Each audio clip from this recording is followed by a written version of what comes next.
kung ano yung uunahin mo. Pera o yung pagkain. Kinuha na. O, ano muna? Ito muna. Tinupi na. Oops. So, sinana na. Alam na. O. Ano na po yung pera. Mukhang pera din sa mama. Hoy, ano yung kinuha mo? Kotsa. Ano gagawin mo doon? Ano bibilin mo doon? Kinuha niya na kaagad. Marami akong bibilihin. Ano? Magkano ba yun? 100. Ano bibilin mo doon? Akin na lang yun. Wag. Bibili natin ulam. Wag. Wala tayong pabiling ulam. Wag. Ayaw na ibigay. Kaya na, merienda na. Yeah. Merienda time. Yeah. Idol. Time check for 10. 10. 4:15. 13. Merienda time na. Anong unang kinuha? Pera. Imbis na yung pagkain, yung pera. Pera talaga, no?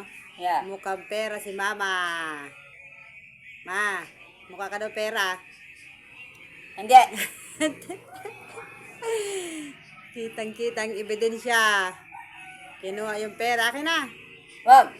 Bili natin ng ulam mamaya. Hindi. Ayaw na ibigay. Sa ano nilagay? Na-shoot na doon sa kanyang damit. Akin na. Hindi. Hiramin ko muna. Hindi. Wala akong pambiling ulam mamaya. Hindi. Palitan ko na lang. Hindi. Pag sumahod si Ed, palitan ko. Hindi. Ayaw mo talaga, hindi. Bawal daw sa'yo yung pera, di ka naman nakakalakad. Di ka naman makakapunta sa tindahan. Di ka makakapunta sa palengke. Oh, kaya ako na lang. Bili na lang kita. Hindi. Ayaw niya talaga. Ano ang dapat gawin? Ayaw niya ibigay.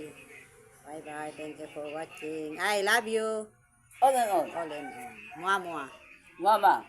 Merienda time. Merienda time.